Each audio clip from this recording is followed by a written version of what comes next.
have to know this. The fact that I'm here matters. The fact that you're there matters. This is no accident. None of us are. هذه هي قوة مصر. لقد قررت أن أتنحى تماماً. Red everywhere, essentially, down by 4-5%. We're down over 16%. Mr. Gorbachev, open this gate. Because Muhammad Ali, your face is going to meet is going to be better than the Muhammad Ali. Our country is strong. A great people has been moved to defend a great nation. نريدها قومة ونهضة إسلامية. سنعود إلى كويتنا كما عهدناها دار أمن وأمان. Yes, we can.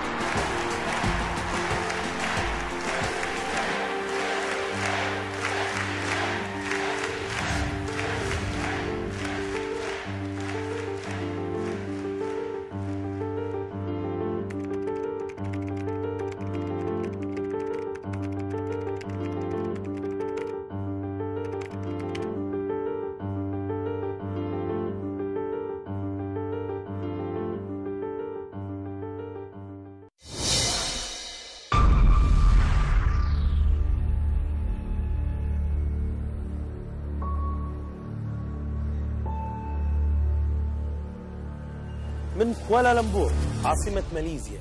ماليزيا هذا البلد الناشئ والذي يعرف كأحد أفضل الأمثلة على التنمية.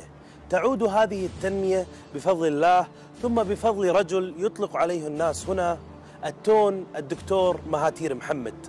كان في البداية طبيبا ولكنه عزم أن يعالج وطنه ويجعل منه الوطن الذي نراه اليوم. سنناقشه هنا في مكتبه في كوالالمبور لنناقش هذه الوصفة الطبية التي أخذت بماليزيا من القاع إلى بلد بمصاف الدول الصناعية. قائد امتزجت نجاحاته بطموحات أمته، كالحلم مرت السنوات ليصنع معجزة نمر آسيوي ناهض منتفض من بين تخلف وتفتت تراكم عبر السنين. أفكاره كانت بمثابة الإكسير الذي حول رماد التخلف إلى ذهب وألماس النهضة. هو مؤسس ورائد الطفرة الشاملة في ماليزيا الحديثة. حلق في سماء عالم السياسة ببلاده رافعا شعار النظافة والكفاءة والأمانة، فأصبح أسطورة خالدة في تاريخ النمور الآسيوية.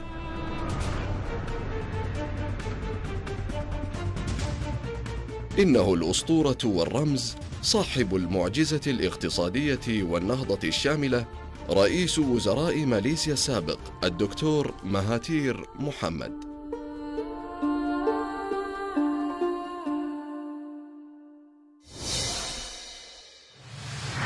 ولد مهاتير محمد في ديسمبر عام 1925. درس وامتهن الطب في بدايات حياته بين أوساط الفقراء، وفي إحساسه بالمسؤولية تجاه مستقبل التنمية في ماليزيا ألف كتاب عام 1970 يحمل اسم معضلة الملايو. هذا الكتاب أثار ضجة واسعة هنا في ماليزيا، حيث اتهم الشعب الماليزي بالخمول والكسل وطالبهم بثورة كبرى تأخذ ماليزيا إلى مصاف الدول المتقدمة في العالم. وفعلا بدأت رحلة التنمية والإصلاح في عام 1981 عندما تولى مهاتير محمد رئاسة الوزراء، واتبع خطة أعدها بنفسه تحمل اسم خطة 2020. امتدت فترة حكم مهاتير محمد إلى قرابة 22 عام، وتعد هذه الفترة من أطول فترات الحكم في قارة آسيا. السلام عليكم. Tone, Dr. Mahathir, how's everything? Thank you for having us. Thank you very much. Take a seat. Thank you for having us. Beautiful country, beautiful Malaysia. Thank you. As they say, the truly Asia. Thank you for giving us this time. It is really a pleasure. We waited for this interview for a long time. We wanted to start, Doctor, with your early days. Why I'm saying that? Because people have loved your achievement, your leadership period, but not many know your story from the beginning. So if we go back to your early days, what took you into public affairs? Actually, I was brought up in a small town where I could see the differences in the wealth of the different ethnic group in Malaysia. In Malaysia, we have three different people. Yes. The indigenous Malays, the Chinese, and the Indians. And the indigenous Malays were very poor. So I wondered why they are poor. And I thought that if there is anything that could be done to enrich them, to bring them up to the same level of the other races, then I think it should be done. And but of course, at that time, I had no power. I could only talk to my schoolmates and try to do something in the political arena, especially when the British wanted to take over full control over Malaysia.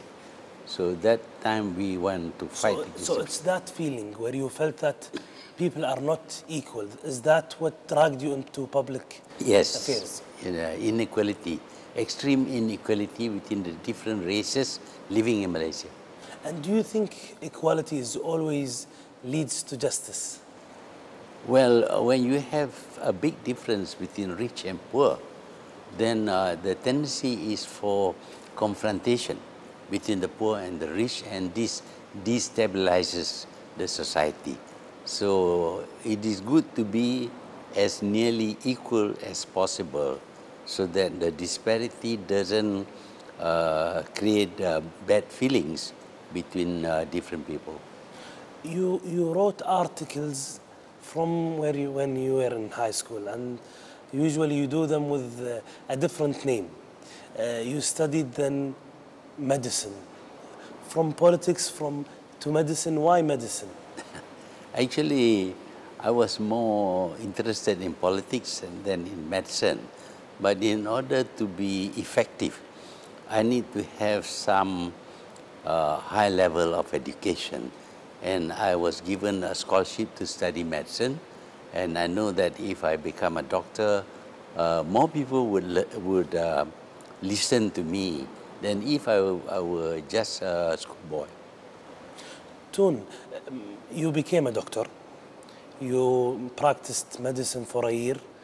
Then you published a book where I want to stop here for a moment.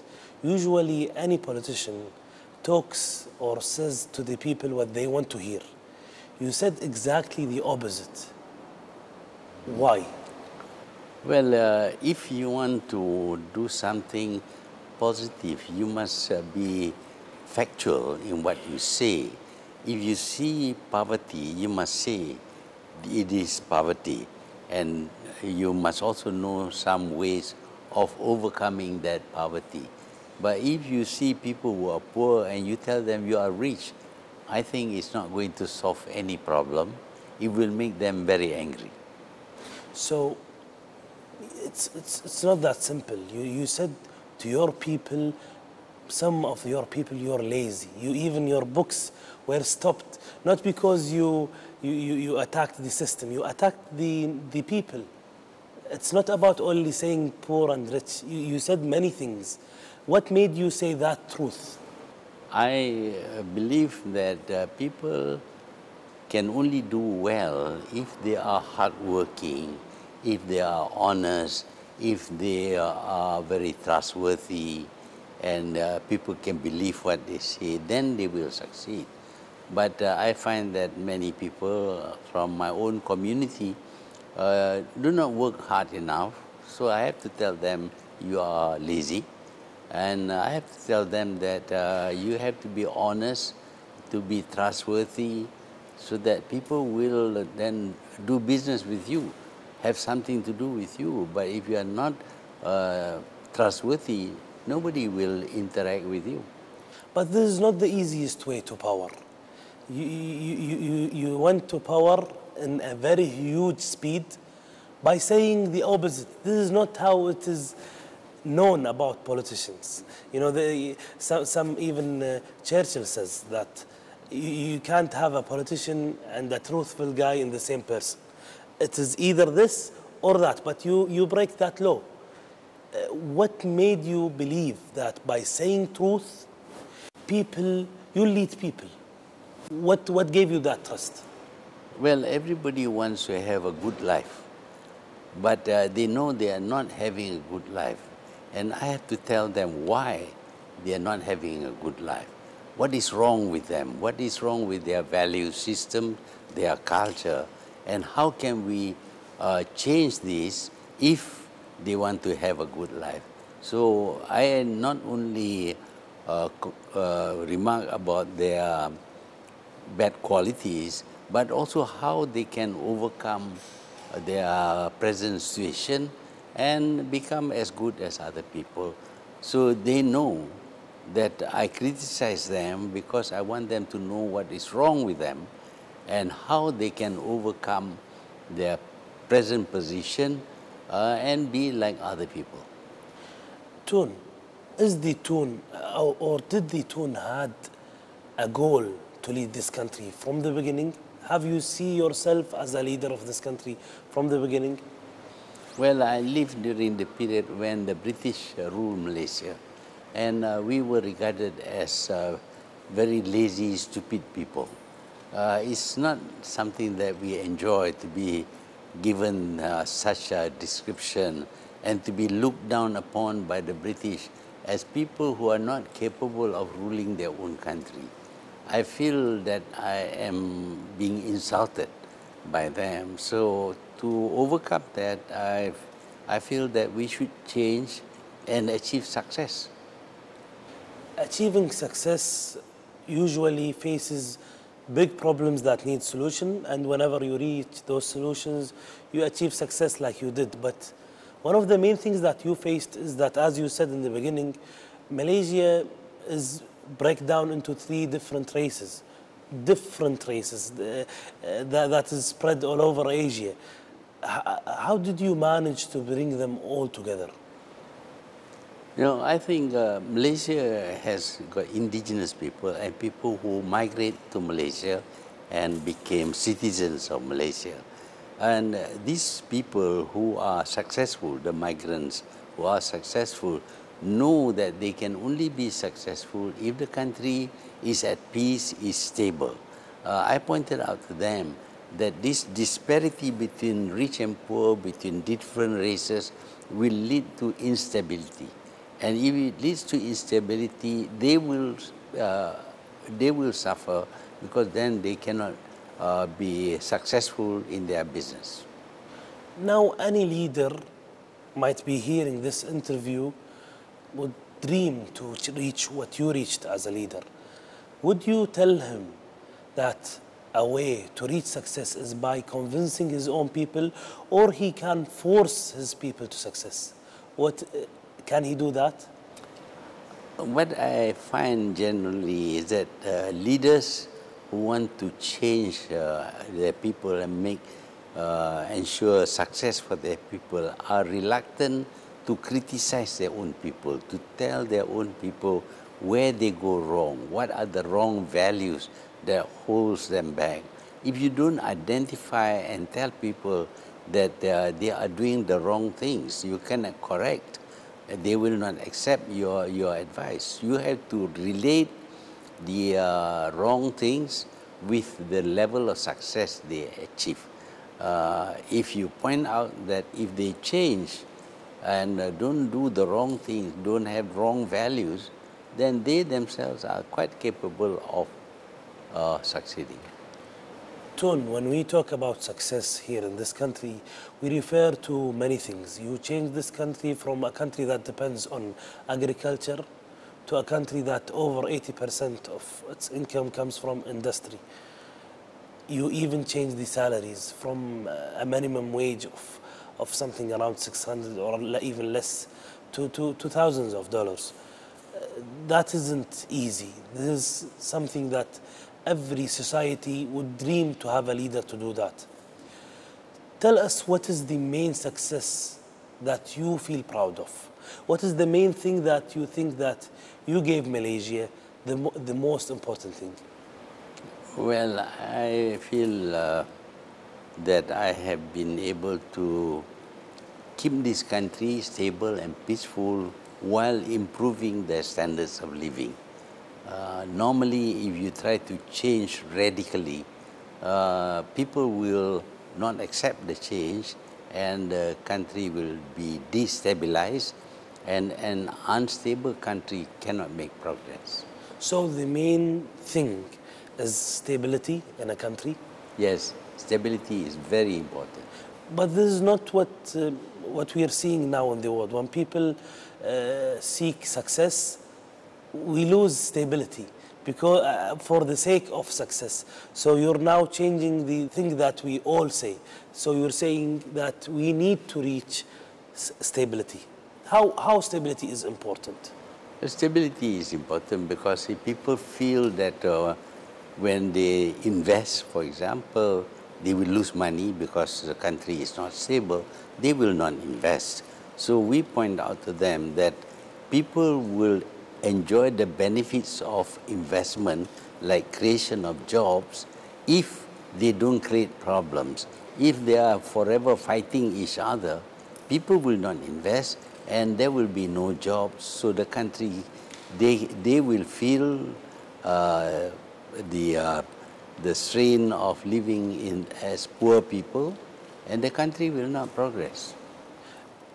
Did you use stability as a title? People say that. I saw that in many episodes on TV and interviews with you, where they say that you used stability, a cover to put many people in jail. Is that true? It is not true at all. When I was made Prime Minister, I led 5 elections, and during the elections, I won with a big majority. Now, if the people do not like me, then they will not support me for 22 years. So it must be because I have done something right for them. At the same time, of course, it is not like 99% success in election. A lot of the opposition also win and even manage to control different states in the country. So it is a democratic process, and in a democratic process of election, it is whether you are popular or not that determines whether you are supported or not. So if I am not popular, if what I did was wrong, I doubt whether I could win elections 5 times.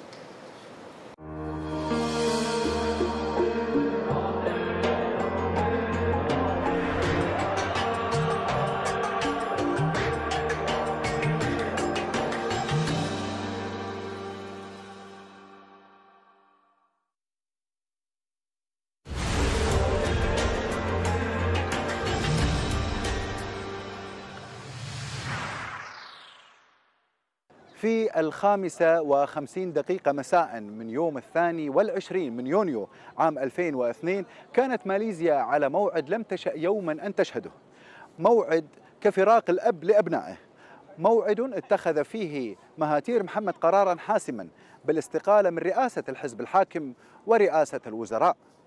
اتخذ القرار مهاتير بعد أن شهد بعينه نتائج وثمرة ما قام به طوال السنين. اتخذ هذا القرار ليترك المجال أمام أشخاص آخرين يحملون بعده رسالة النهضة والتنمية في ماليزيا والعمل من أجل الوطن. We've met with President Gorbachev and President F.W. de Klerk. They both agreed on that every society has the right to create their own democracy. What do you think? Well, everybody must understand the environment in which they operate. Let's take Gorbachev. He did not reveal his ideas about perestroika and all that until he reaches the top. When he had all the power, then he revealed what he intended to do. But he was very smart. He didn't tell anything about what he wants to do until he is in the position with the power to do it. Toon, you said now you're talking about how a leader might have certain beliefs, that doesn't say that for people. Do you think that a leader should do what the people tell him to do, or should he lead even if his people look somewhere else? Well, a leader must listen to his followers to know what it is that they are unhappy about. Then a leader must find a solution and explain that solution to his followers so that they believe in in his solution and supports him while he carries out the solution. So a leader must not impose upon people his ideas. He must sell his ideas to his people. It is a fact, Toon, that many people in your journey in politics and in success try to stop stability, and they turn to be in jail. Do you think that a leader should be even tough when someone risks the stability? The solution is not always to arrest and jail people. The solution is to have a dialogue with them, to explain what you are doing. If they can have a face-to-face dialogue, that's good. But if they don't, you have to explain generally what you are doing and why you are doing it and what would be the result. In other words, you must be a good salesman of your ideas. If you try to force people to buy your ideas when they don't want to buy it, then of course you will have resistance from people, even violence from people. But let's talk about, I want to push you to that area, please. You needed to use power against your own people sometimes. Talk about that. I know it's a hard decision to take people that are risking stability to jail, but it is a decision that you took. There is a belief that I arrest people for no reason and put them in jail and all that. That is not true. If you look at the facts, I didn't arrest people, except when they break the law. But when I became Prime Minister, the first thing I did was to release people who were detained because of political differences. They were all released because I don't believe that that is a right way to do things. In fact, these people I released who were against the government became my very good supporters because they understand what I was trying to do. So I think in handling a problem, there are many ways, many approaches. But if you tend to use power all the time, you will lose out. Toon, usually nowadays, any country that seeks improvement would rely on the West. You didn't do that. You relied on what? Well, I think that since we have accepted democracy, which means that you can only have power if you are supported by the people, you have to spend time trying to get the people to understand what you are doing and why you are doing and what benefits they will get. If you can explain to them, I think they will support you. That is why I won elections 5 times in a row, and I had no problem with violence or instability during the periods when I was Prime Minister, because all the time I explain to people and they can see results. If I say we need to build a road and we will cost money, they see the road, they know the money has been spent and they can use the road and it's good for them. So they support you. You did them all, but I would like to say the 3 things, one of the main things that you achieved, and I want you to choose one as the most important thing. Is it stability? Is it economy? And is it democracy or the union of the country? Which one is the most thing that you're proud of? The most important is stability. Without stability, there will be no economic development. There will be no good life for the people because they will not be employed. We don't believe in giving money to people. We believe that if we create jobs for them, they can work and earn money, that is more satisfying to them. But if they are not skillful, not knowledgeable, we give them training and we educate them. So the level of education must be raised so that they can benefit from the new kind of work that they have to do. We talked about success, but I want to steal that success to my region. So I wanted to know, is the only path to success is through democracy? Do you believe that? Well, democracy is not the easiest system to make, to carry out, because there are many forces in a democracy, and they all fight against each other. There is the government, there is the people, there are the NGOs. Everybody wants to have a say in the running of the country.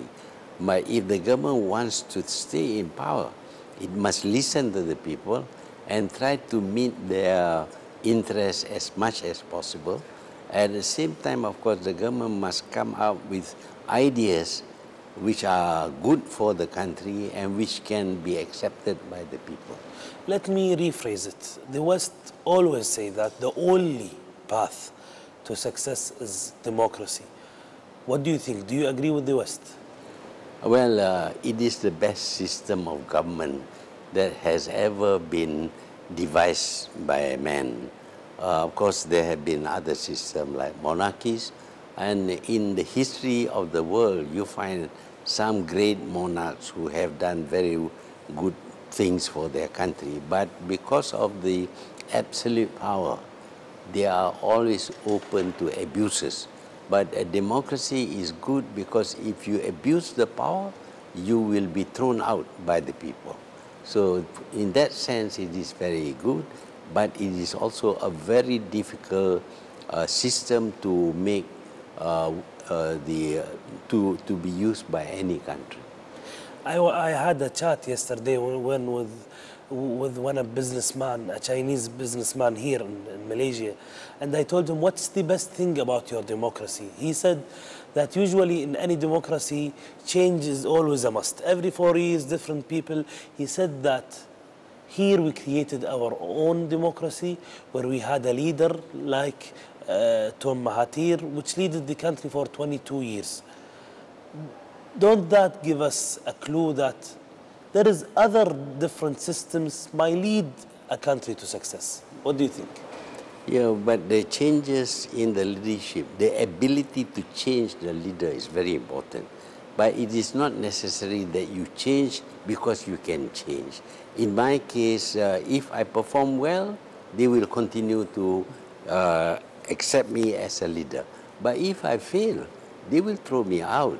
So in that case, democracy is better than a monarchy or a dictatorship, where you cannot change even when obviously he is doing the wrong things.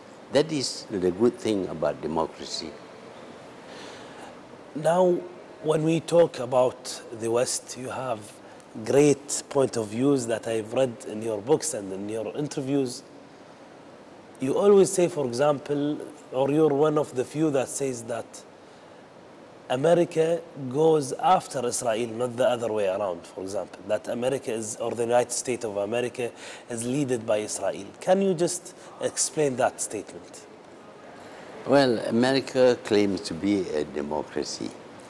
Oh, so you believe that America isn't a democratic country? It is not a perfect democracy because in elections for the president, for example, only a small percentage of the people participate in the voting.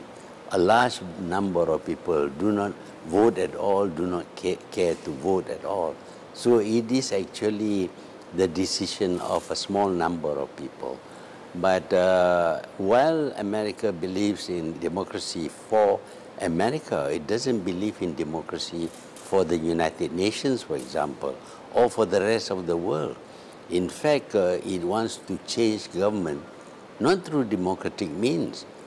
They want regime change, and in order to achieve regime change, they are willing to invade and kill people so that you can change your government into a government that is friendly towards America. That's not democracy. There are many, many things that are done by America that is not democratic. You seeked justice, you seeked stability. Let's talk about justice. What makes things justice? Does equality always define justice? For example, I asked that for FW de Klerk and he said no. So I wanted to know, because you're closer to us than him, tell us, is equality always result? No, equality by itself does not ensure that there will be justice. There are certain limits to equality. We are different in terms of our culture, in terms of our sexes. I mean, a man is not equal to a woman is not equal to a man. We are made differently. So you can't establish absolute equality. There will be some areas where there should be equality. Discrimination in terms of employment, for example, is not something that we should do because it is unfair. But on the other hand, if you want equality, you have to take into consideration the capability of each person or each country. We can't have equality between Malaysia and America because they are powerful. We are not powerful. But equality before the law is possible between the United States and Malaysia. And for that purpose, we must always have good laws, which we all must obey, whether we are big or small, powerful or weak. Then that will be equality before the law. But equality in terms of force, strength and all that, we cannot achieve.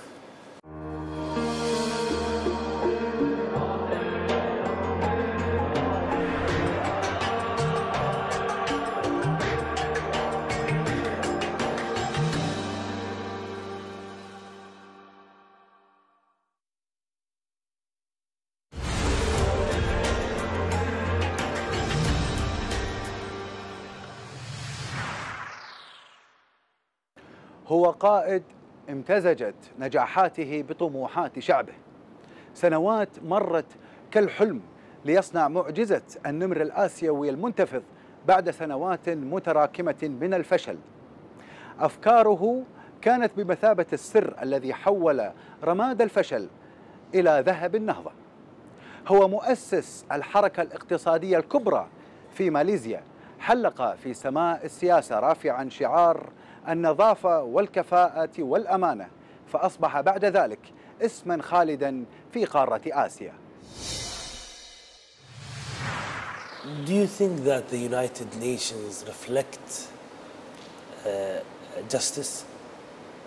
It can be made to reflect justice. Unfortunately, United Nations still carries the weight of the baggage of the last war 70 years ago, 60 years ago. And it gives 5 countries absolute power to negate the findings of 190 other countries. It's not democratic. You cannot have a veto power. In a democratic institution, nobody should be given special rights to deny the rights of the majority. But that United Nations is not democratic at all, because it has 5 superpowers who can deny the rights of the rest of the members of the United Nations. Let's talk in a more positivity. Don't you think that there is a good reason behind the veto? Well, there are good reasons, but always in any society, everyone is equal before the law. Whether you are rich or poor, you are powerful or weak, you must be equal before the law. And that should be the basis of the United Nations, not strength. If you think about one country becoming policeman of the world, you are giving that country too much strength. I mean, when it abuses that power, you can't do anything because he's using force in order to carry out his work. When we talk about the veto, you said that there's good things. Didn't you practice some vetoes when you lead this country? Now, if I keep on vetoing, I'll be thrown out of office. But we cannot throw the United States or China or Russia out of office. If it is based on election, then if they give you veto power, if you abuse veto power, they can change you. But in the United Nations, for the last 70 years almost, these 5 countries have veto powers and nobody can say anything against them. Now I'm here with a leader that everyone looks up to. I want to ask you, what do you think the main reason behind wars happening now in the world? Is it religion? What is it exactly?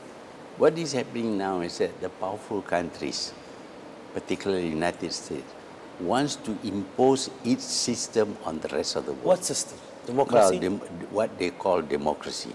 To do that, they are willing to fight and kill people. This idea that you must change regime and therefore you can have a good government is not correct. When you change regime, you may have a worse regime. This happens in so many countries, even in Egypt, even in Libya, even in Yemen. We try to change the government. The only result is that people get killed, countries get destroyed, but you don't achieve good government.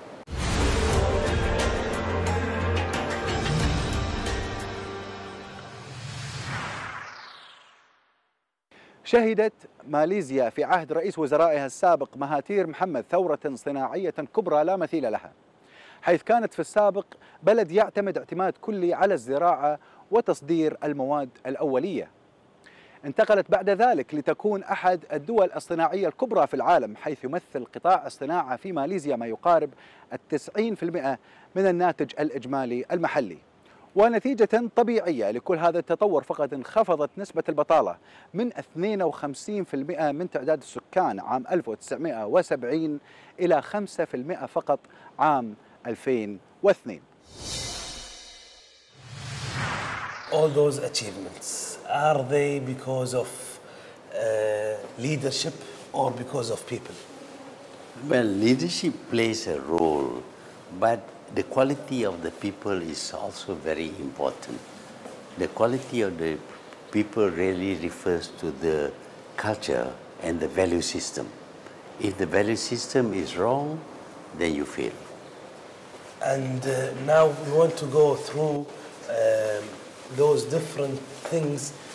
Do you remember certain piece that it feels something for you important? Is there a certain piece that you feel it means a lot to you in this place?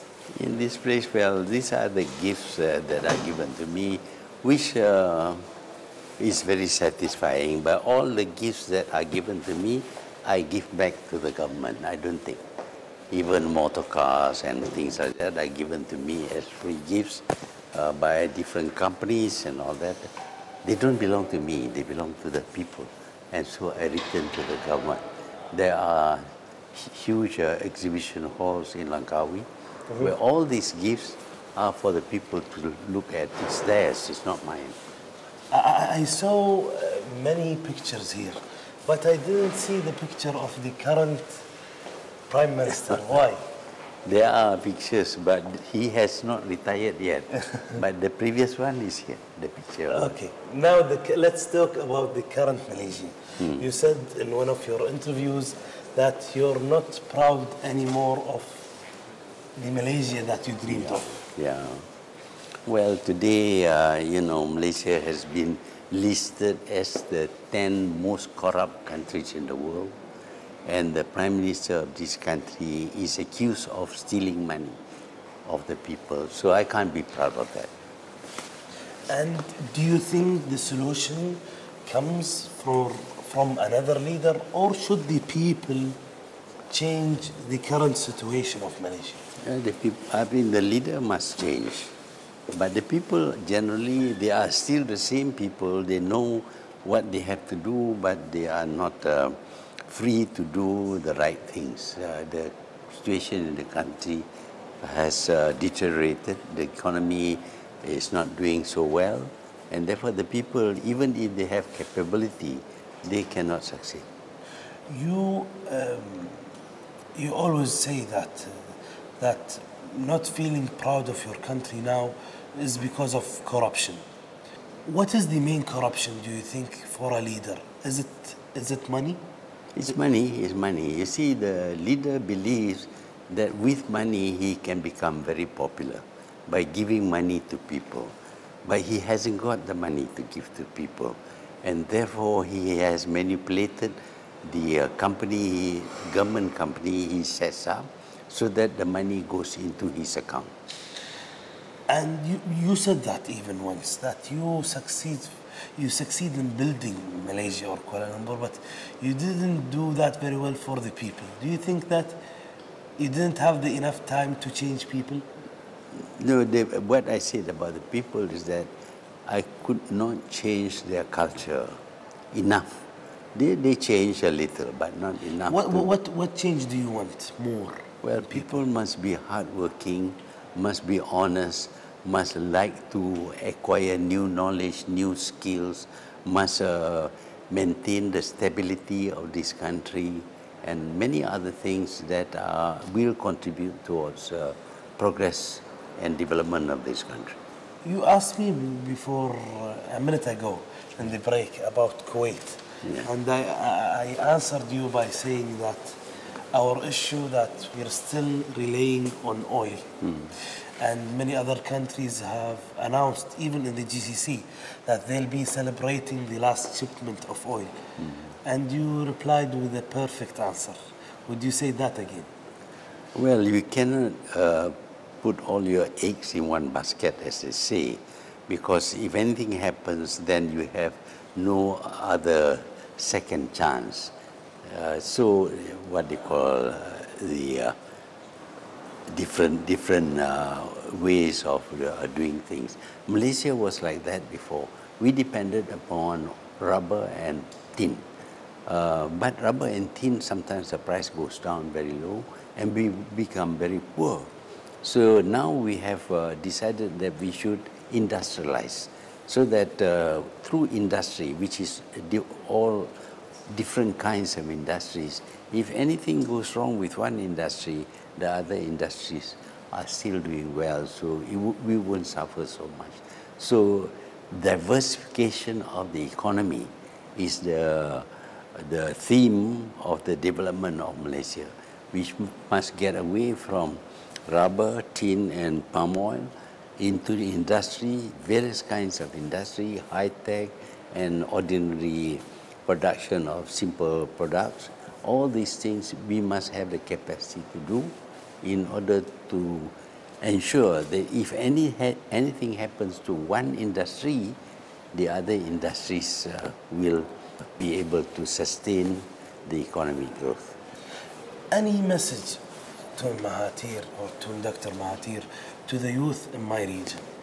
Yeah, the youth will inherit the future, and they must be prepared for the future. They must identify what is wrong with their society, what are the value system which stand in the way of their development, and adopt a new system which can contribute towards their success. They have to do that, even if they have to copy other people, they do that, or if as Muslims we have guidance from the Quran, and if we adhere to the teachings of the Quran, we are going to be successful. But today we are not following. If there is a young person back in our region that is doing what you've done before way long time ago and trying to say for his own people the thing that they don't want to listen and face big problems and big resistance, what do you tell him so he can continue? We have to explain why we are going to do certain things so that people understand and appreciate that it is for their own good. If they understand, that means the communication between the authorities and the people must be very good and very close, and we must listen to them, and they also should listen to us. And then we have to find a solution that will be acceptable to them. And then, of course, there will be stability, and your plan will be able to succeed. Thank you, Toon, for your time. And as we know that you love horses, you love ships, and we have a boat that represents our program, Kuwaiti boat, that represent the whole GCC and the region. This is a gift from us to you. And we know that you love them. We see some boats you have similar to that. Yeah, okay. And also, I have a book that I read, and I was amazed with many things that you said. I would love you if you sign this book, if you don't mind.